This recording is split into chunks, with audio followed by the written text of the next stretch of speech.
Hello there. It's Mark Noble, Executive Vice President of ETF Strategy at Horizons ETFs Management Canada.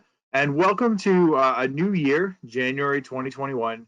And this is our annual kind of roundup and outlook for marijuana ETF investing for 2021.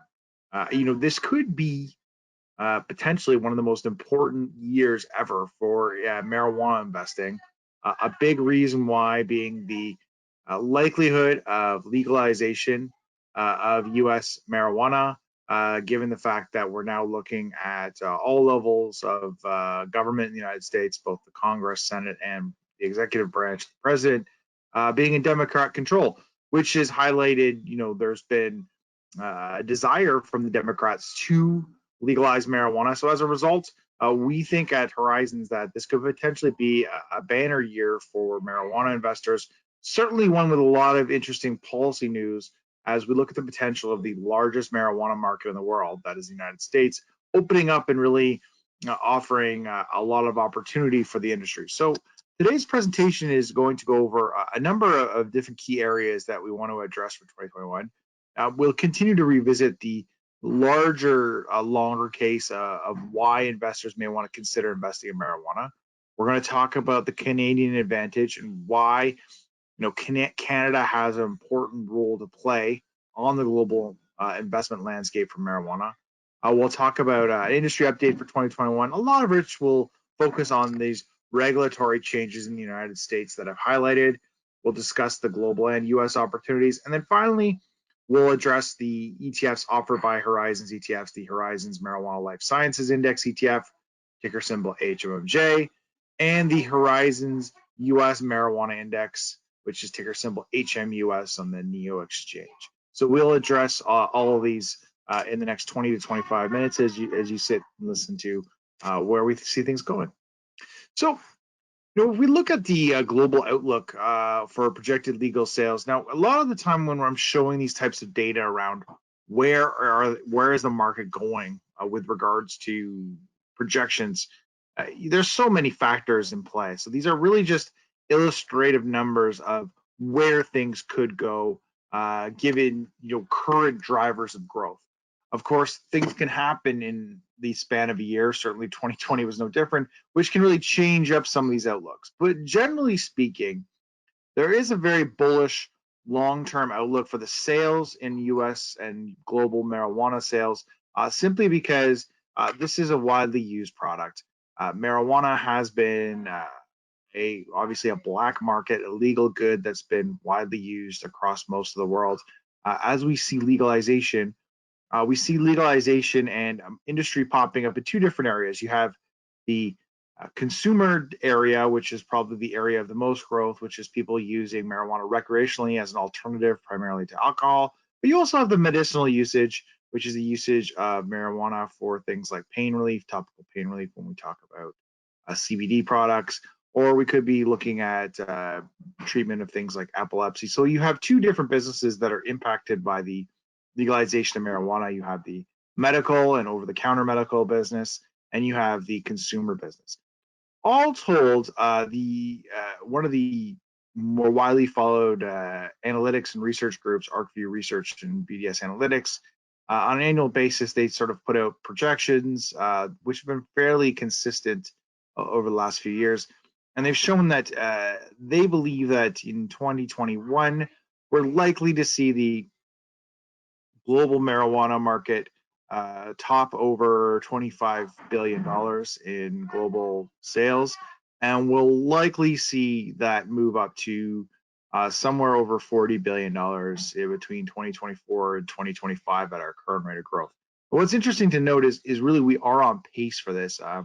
It's widely believed that last year that the targets that were put in place with sort of a $20 billion global market were exceeded with likely around $15 billion in sales in the United States alone. So this is not out of the realm of possibility in terms of where these projected sales could go. And so this is a very, very real business. Now, as an investor, there's always the challenge of determining how do I get into companies that are going to benefit from this sales growth, and is the valuations of the companies that are currently trading does it reflect this growth? And for the most part, a lot of the times the valuations of companies reflect the current sales growth, but they may not reflect this global long-term growth of a $40 billion industry. So as an investor, we need to understand, how long is our holding period for something like marijuana stocks in terms of what we could see happening in the next few years as the growth of that industry changes, try to determine which companies are going to be successful. So my goal is, hopefully in this presentation, is highlight some of the areas where this could be the case and where there are opportunities in the space. I like to refer to Canada a lot. We offer a lot of this presentation around the world. We tend to have a lot of people interested in the Canadian marijuana space. And that's simply because Canada is, in our view, where the world comes to invest in marijuana. And it has to do for a number of really important reasons. The most important reason is that Canada really took a first mover advantage in legalizing medical marijuana back in 2001. Now, once marijuana was legalized in 2001, and subsequently we had new legislation in 2012 called the Access for Cannabis for Medical Purposes, which also allowed for further regulation of the medical marijuana industry. But the important thing here is that it brought in the government regulation of the growing and distribution and testing of marijuana. So marijuana now fell under the purview of Health Canada and was treated very similar to rigorously followed pharmaceuticals or certain types of commodity goods. And by doing that, it sort of legitimized the marijuana business in Canada. And Canada got a first mover advantage by really allowing for the first companies to pop up in the world that were large scale commercial growers of marijuana and had access to federal market and federal funding. That led way for Canada to become the first recreational marijuana market of the developed nation to occur on October 17th, 2018. And so all of these things have really pointed towards Canada taking a leadership position in both having the first large marijuana companies in the world, but also developing a regulatory framework and sort of best practices in terms of how to actually build distribution and regulation of the marijuana industry, something that most of the world is now looking towards Canada as sort of a blueprint and how they can look to roll out their recreational and medical marijuana markets in their respective countries. So the outlook in Canada is, fairly strong as well. This year, by 2020, we likely surpassed 1.5, potentially $2 billion in sales last year. So on kind of target to meet the $2.2 billion in spending for 2021. And by 2024, the view is that Canada should have about a $5 billion legal marijuana market with both medical and adult use spending topping $5 billion. Now that would seem very strong. Obviously, it's twice the size of the market that we see today in Canada. The challenge is that a lot of the companies in Canada are priced well beyond that revenue growth. So if you look at the valuations of the Canadian marijuana market, it tends to be sort of in excess of $35 billion market cap, which is much larger footprint than would suggest the sales that would occur for Canada. And this is really because investors primarily view the Canadian companies as having a bigger global role. So, in terms of the growth in Canada, it's a little bit difficult to look at Canadian growth numbers because Canadian growth numbers don't give you any indication at all in terms of how big the revenue could be for the Canadian marijuana companies if they get access to global markets. And really, investors are betting on those companies getting bigger as they access global markets because they're the first mover advantage in the world. And so for the most part, the Canadian spending and revenue is somewhat moot. However, it's not moot in the fact that a lot of the Canadian listed companies, this is the only real area where they can generate revenue right now. So it is important to follow the Canadian revenue numbers simply because for a couple really primary reasons. One, it gives you some sense of what sort of happens as a market starts to mature in a developed market, legal market. And two, this is the actual only area where revenue is being any size is being generated for what we call Canadian licensed producers, Canadian LPs in Canada, who really only have access to generating revenue from the Canadian market, despite being able to generate investment interest from global players, because a lot of these companies have listings in the U.S. and things like that. So Canadian recreational marijuana sales are projected to pass $2 billion. We'll see what the numbers come out in the next couple of months as we wrap up what happened in 2020.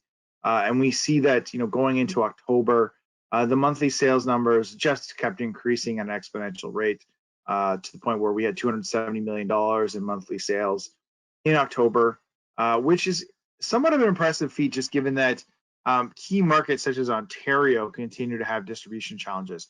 There's not a lot of penetration in somewhere like Ontario, for example, with storefront marijuana sales. Now, during the COVID-19 pandemic, that really hasn't been a huge issue. Obviously, most people are turning towards online retail or curbside pickup, but there aren't a lot of outlets for the sale of marijuana. There's the Ontario Cannabis Store, and there are very selected retailers in Ontario, but Ontario is 1/3 of the population of Canada, and by far the largest market, so it somewhat underperforms.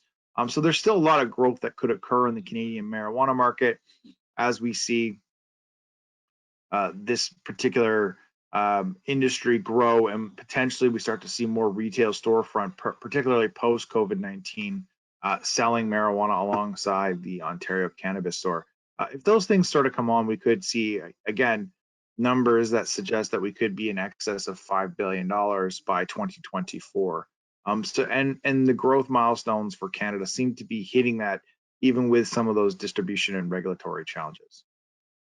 The U.S. is providing in very much a larger story globally. What we're seeing is that marijuana use could be legalized federally in 2021. All signs point towards this, simply because the Democrats have been fairly upfront that they support federal legalization, potentially medical, as large scale as recreational legalization, and they control now all three major branches of the government in the United States, meaning that they can pass legislation at the congressional level and have it approved by the Senate and presidential level. So this is likely going to pave the way for some sort of legalization proposal in 2021. In fact, one already sits before Congress called the MORE Act, which I'll get into. But let's take the federal legalization part off the table, which would open up this entire map and put it, dark green as legalized markets. We already have a large swath of the United States already able to sell recreational cannabis and fully legal cannabis sales in major markets such as California, Colorado, Arizona, New Jersey and Arizona coming online in 2021. And so even without federal legalization, when I take the medical and legalized marijuana markets and put them together, you still are likely going to have sales this year that surpass $15 billion and could surpass $20 billion in 2021. So this is already, despite not having a federally legal marijuana market, the US is already the largest marijuana market in the world. It's not even close when you look at other markets, and is offering very strong exponential revenue growth for companies that exist in this place, which are called multi-state operators. Now, multi-state operators, as their name suggests, are companies that are cultivators and distributors that operate in multiple states, but in each state they operate autonomously within that state. So you cannot take marijuana revenue across state borders. You cannot take marijuana product across state borders for the most part. Sometimes you can obviously take some of the proceeds, I guess, from an investment standpoint. But generally speaking, these are businesses that function as seed to sale. When I say seed to sale, they tend to be cultivators that do their own wholesaling and have their own dispensaries in a wide network of storefront and online retail that all have to be kept to their state level. So the rules that are followed by those dispensaries and cultivators are regulated by their states, and so there's no national strategy for these companies. Their national strategy is just that the ownership of the company is federal and is a U.S. company, but the business operations themselves are in the States. And these continue to be very profitable operations. Recently, CIBC put out a note showing that a lot of these larger U.S. state multi-operators have positive earnings and positive EBITDA, which is not something we see on a lot of the Canadian marijuana companies. And that's simply because of the level of revenue that they are generating from even at the state level, despite there being still a Schedule I narcotic in the United States. Now, what could help the U.S. market, and in very much ways even more so help the Canadian firms, is, as I've mentioned, the legalization in the United States, which is something we refer to as the MORE Act. And the MORE Act was on November 29, 2020. The MORE Act, it was introduced, the U.S. House of Representatives, a Democratic-led initiative. The bill was passed by Congress on December 4th, 2020, along partisan lines. So we saw an overwhelming majority of Democratic Congress people support it, and some Republicans as well, and was awaiting Senate and presidential approval in 2021. Now, with the Democrats taking control of all three levels of government, likely this will be the way that legalization passes. A lot can happen. U.S. approval, regulatory approval is very complex for anyone who follows that area. But for all intents and purposes, it looks like there's now a clear pathway to legalization in the United States. Now, counterintuitively, then, this would suggest that the U.S. Providers would be where you would want to potentially invest your money. But actually, in many ways, this is more important for the Canadian LPs because it allows the Canadian firms now to enter the U.S. market. The Canadian firms have U.S. stock listings, where the U.S. companies that are MSOs are primarily limited to the smaller exchanges in Canada because they are operating businesses that are considered federally illegal, where the Canadian businesses are operating businesses that are federally legal.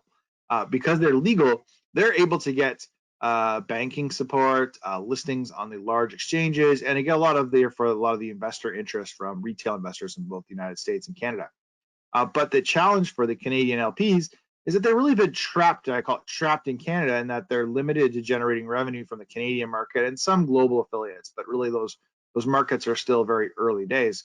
The MORE Act would allow these firms to enter the U.S., and they do have war chests of cash, or in the case of something like Canopy, for example, they have the ability to, they have an agreement with Acreage Holdings, one of the larger MSOs, to take that over upon legalization. So very quickly, the Canadian companies could enter the U.S. market. And as a result, post Democratic wins last week, today being January 11th, 2021, we've seen the Canadian stocks start to rally more than the U.S. stocks, simply because of the likelihood that there's now a path for profitability for these companies, the ability for them to get into the U.S. market and actually generate some significant revenue, which is already being generated by the MSOs. And you can see, the numbers. It would be nice to have slightly more updated data, but I can say when I have looked at these numbers on a state-by-state basis, they've sort of held up this trend. Massive growth in the legal markets where people reside. So if you look at, I'm going to start with a negative first. If you look at Nevada, for example, during the coronavirus, the first wave of coronavirus in February to April of 2020, a significant drop off in sales in markets like Nevada. Well, that makes sense. That's a tourist destination. People were not going to Las Vegas during the pandemic. Continue to see depressed sales in that area, given that it's not a large populace of people that reside in the state, at least for the sales of marijuana there. If we do look in large residential states, of course, the largest being California, we see that as of May, California was, May and March was generating about $320 million a month in recreational adult use cannabis sales. Keep in mind, this is just adult use cannabis sales that are already larger than all of Canada just from one state, that being California. When we start to see markets like Arizona come online, New Jersey, We see strong sales in things like Washington State of $100 million, Oregon $100 million. This is a really, really big market with a lot of revenue being generated by the MSOs already. And it's, these are companies that have less access to capital than Canadian LPs, but are still generating a lot of revenue. At some point, the view is that the Canadian companies with their larger foreign direct investments can potentially use this moment to come in and get a larger capture of this very vibrant and rapidly growing US business. And that's really going to be one of the big stories of 2021, which we'll revisit when we talk about HMUS, but looking at that particular marketplace. Of course, US and Canada obviously are the two markets that tend to capture most of the world's attention, but there are strong global medical opportunities around the world. These are all major markets where marijuana is currently legal for medical use. And then, of course, I'd like to highlight Mexico, where recreational marijuana is likely pending in 2021. So we could see Mexico become the largest federal market, assuming they get out before the United States. They would become the largest country population-wise with a legal marijuana market with about 100 million people in that country. But we're likely going to see medical marijuana use in major developed markets such as Germany, Italy, United Kingdom, South Korea, New Zealand, Brazil, Australia. And really the reason for this is, these are areas where they're taking sort of the Canadian approach, where they're looking at the legal application of medical use for marijuana and allowing for that legalization, which could be significant. If you look at a country like Germany, for example, where you have a large public health system and insurance system which could potentially pay for marijuana usage for therapeutic reasons.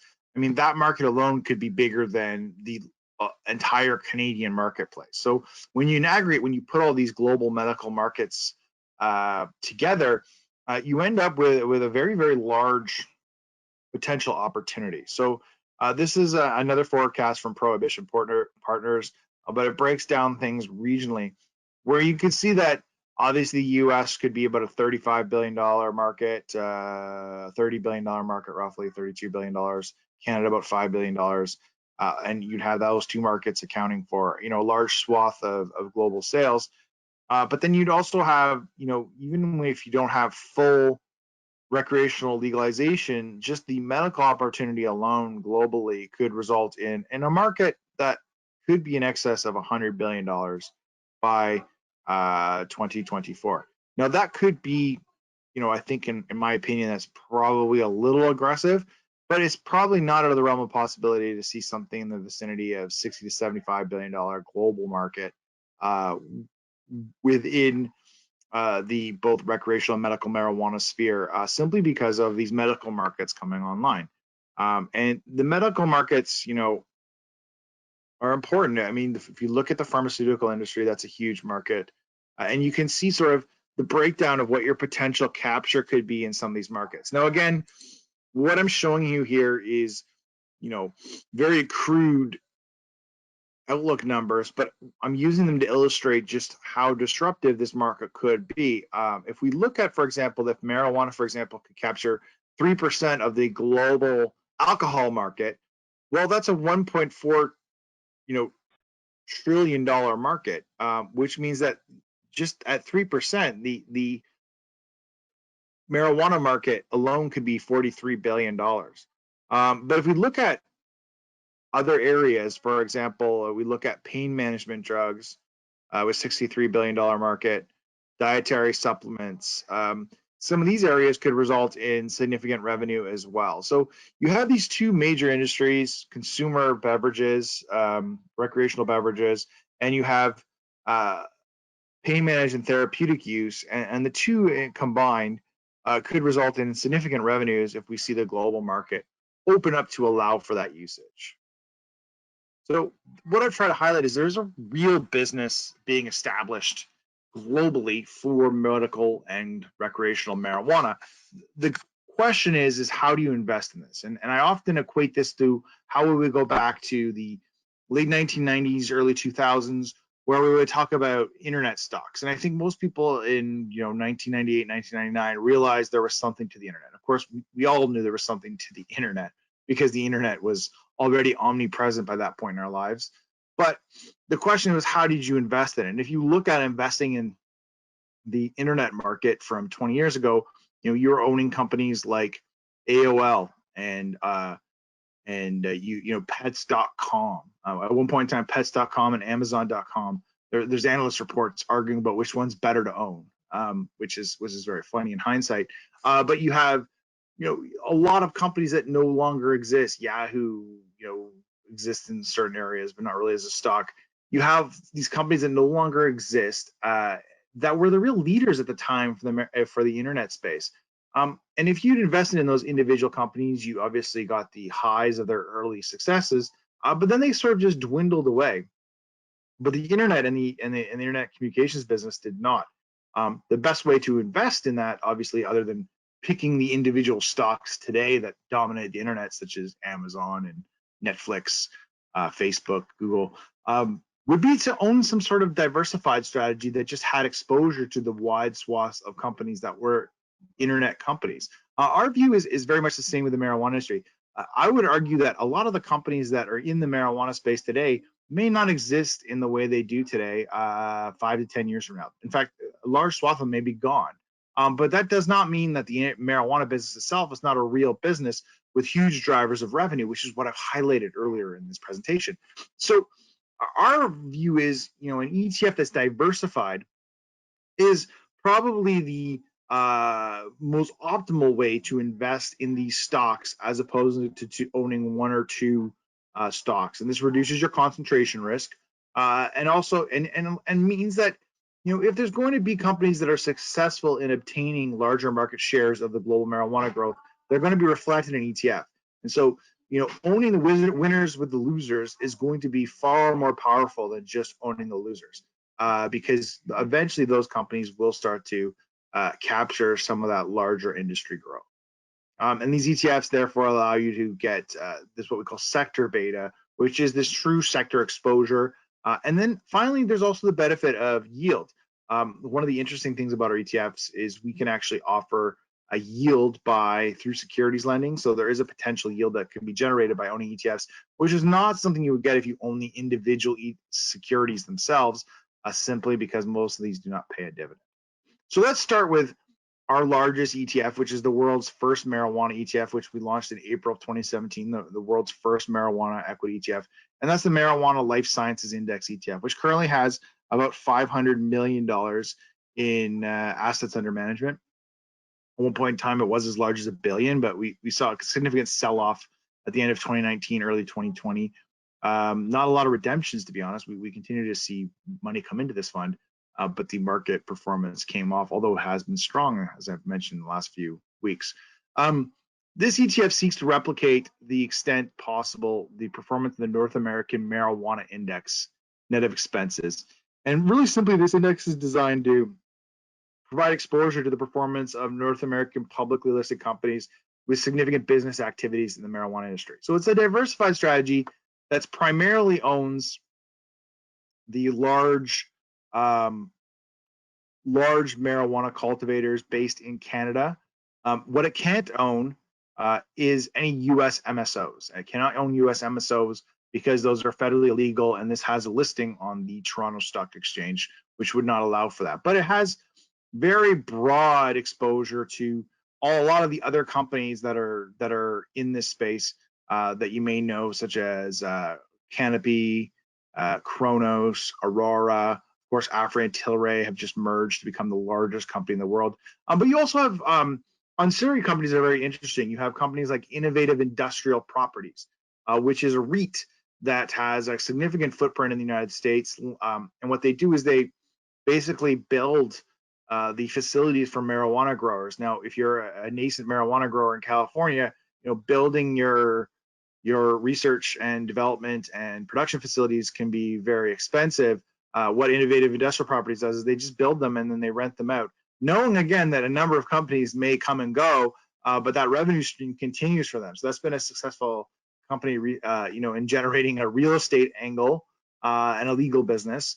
So again, it can be owned by the portfolio, and has been a very interesting ancillary play. Scott's Miracle-Gro is has the largest marijuana hydroponics business in the world in terms of offering hydroponics and greenhouse supplies for marijuana producers.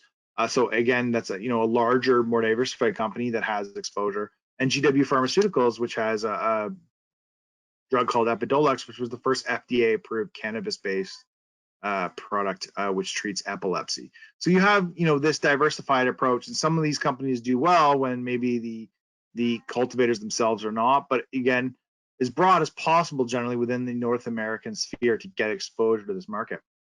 But what we're seeing more recently is, again, as these large Canadian LPs see a path to profitability on the US, they're starting to scale up. And on December 16th, 2020, December 15th, 2020, actually, we saw Tilray and Aphria agree to merge, which was significant because these two companies had struggled, but were still fairly large in size. And the combined entity would become the world's largest marijuana cultivator and producer, with forecasted revenue to be in excess of $1.2 billion by the end of 2022, which would, again, put them on pace to be the largest marijuana cultivator.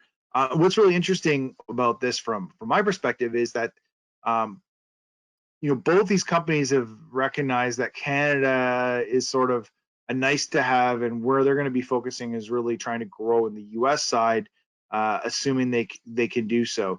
For example, they'll no longer have a stock listing in Canada.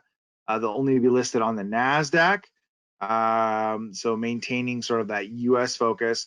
Tilray has a strong footprint in Europe, which is why that was put on, why this was important for Aphria. They wanted to get that nice footprint in Europe, and Aphria, of course, has done relatively well as a low-cost producer in Canada, generating a higher volume for lower cost business, where they'll maintain a decent footprint in Canada. And I think strategically, if you read along the lines of where they're going, their view is really the U.S. business if it opens up, and having that scale and size to compete with larger U.S. companies and larger LPs will give them a fighting chance to really grow. So the market generally took this as a positive for the industry, simply because these companies are recognizing where their drivers of growth are coming, and they're scaling up to move forward for that. If we look at the world's first US-focused marijuana index ETF, that would be HMUS, ticker symbol HMUS. Now, HMUS trades on the NEO exchange, and this can focus on holding those MSOs that I highlighted. And this particular strategy is an index designed to provide exposure to marijuana companies that have significant exposure in the cultivation and distribution of marijuana or CBD hemp industries. So what's nice about this ETF is, if you feel that with HMMJ you're not getting as much exposure to the pure play US industry, you can own both ETFs to really round out your North American exposure. And we're allowed to list this ETF in Canada because it is legal to list US MSOs in Canada. Just the difference here between HMMJ and HMUS is just the exchange is a little bit different. The NEO exchange allows us to have this on there. Now, as I've highlighted, there's significant growth potential in the US, probably about a $15 to $20 billion business already in 2020. In 2021, though, we could see even more markets come online. The big one, of course, being New York, which could be a $1 billion revenue industry out of its first year of legalization potential. But even if we look at Pennsylvania, New Mexico, Maryland, Connecticut, these are all states that we're looking at having legalized adult use markets even before the Democratic wins in Georgia, which maybe allow for federal legalization. This map could change significantly in that this whole everything that's gray could turn pink under federal legalization to a certain degree. Some of the states could choose not to allow for it, but you could have markets like Texas and Florida also come online. Really, it's anyone's guess how big this market could be with legalization. But here's just some numbers to give you already immediate growth factors that could come online in 2021 on top of the already robust business that's happening. And companies like Curaleaf, which is one of the largest holdings in HMUS, they already have a very, very strong footprint. And this is to give you some sense that real revenue in a significant way is being generated by companies like Curaleaf, which, as you can see here, has number one market share or up to number three market share in all of these major markets. So these MSOs have already scaled up to a certain degree. Federal legalization, what federal legalization would do is it would do two really important things for them. One, it would allow them to list their stocks on the big stock exchanges and get direct investment from large financial institutions in the United States. So very quickly they would get an injection of capital.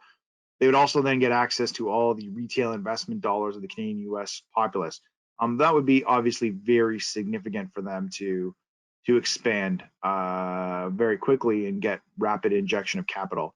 And then it would allow them to also strategically rationalize their businesses so that they would have this national footprint, but they could have a national strategy, a national approach to how they do things. They could potentially grow in lower cost areas where it's more effective to do so, and then export to other parts of the country where there's need. Obviously, if you just following weather patterns, for example, growing marijuana in a California greenhouse is a lot easier than growing it in Illinois or North Dakota. So these kind of things could really create even more drivers of revenue opportunities for companies like Curaleaf upon federal legalization. These are some of the large companies that are in HMUS. You have Curaleaf, as I mentioned, other large MSO, Cresco Labs, Green Thumb Industries, Trulieve as well. And then you have some leading hemp companies, like one of the largest hemp companies in the world, Charlotte's Web, which is just focused on hemp creation, Planet 13, which is a dispensary business. So again, these are all companies that are very interesting too. When you, like I said, when you do look at their revenue growth, the revenue growth tends to be real earnings for some of these companies now, which hasn't necessarily always been the case for the Canadian companies. And because of the fact that the U.S. companies are generating real EBITDA, real earnings, they've been rewarded in performance. So the last year, owning the U.S. market has been far more lucrative than owning the Canadian market or the North American market without the U.S. MSOs. The U.S. MSOs are up over 40% on a one-year basis for the period ending December 31st, 2020, where the HMJ was negative 1.28. Now, I've mentioned that HMJ post December 31st has started to slightly outperform HMUS because of the influx of capital from people viewing legalization being positive to LPs. But generally speaking, from a fundamental perspective, the U.S. marijuana stocks seem to be in a better position right now and have been rewarded for it than the Canadian space. What will be interesting to see is as this regulatory challenges play out upon potential U.S. legalization, we could see potentially more correlation between these two places. And obviously, we have the ability with HMJ to start to own U.S. stocks if and when those do become legal. So there will be greater convergence, I would say, in the potential performance of these strategies as we move forward.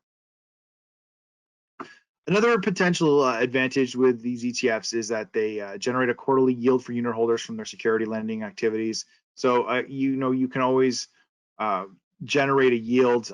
It's been a very attractive yield over the last few years that you would normally not be able to generate from the dividends alone from these stocks because most of them don't pay dividends. Simply what HMJ and HMUS are doing is they have the ability to lend up to 50% of the portfolio. And as the valuations of these stocks can rally high, you tend to get a lot of Wall Street and Bay Street hedge funds and investors looking to short that. So there's a limited amount of supply of those stocks to short, and HMJ in particular, being one of the largest pools of capital in the marijuana space, has the ability to lend out that and generate an attractive income. So that income is nice in so much as it provides a nice offset during market volatility, and as of course provides an excess returns for investors if they're buying and waiting into this space. So that's a nice to have. Clearly not the key reason to buy these products. What you're doing here is trying to capture the capital growth of this space. but this is a nice additional feature that's specific to the ETFs themselves, which are able to lend out those securities.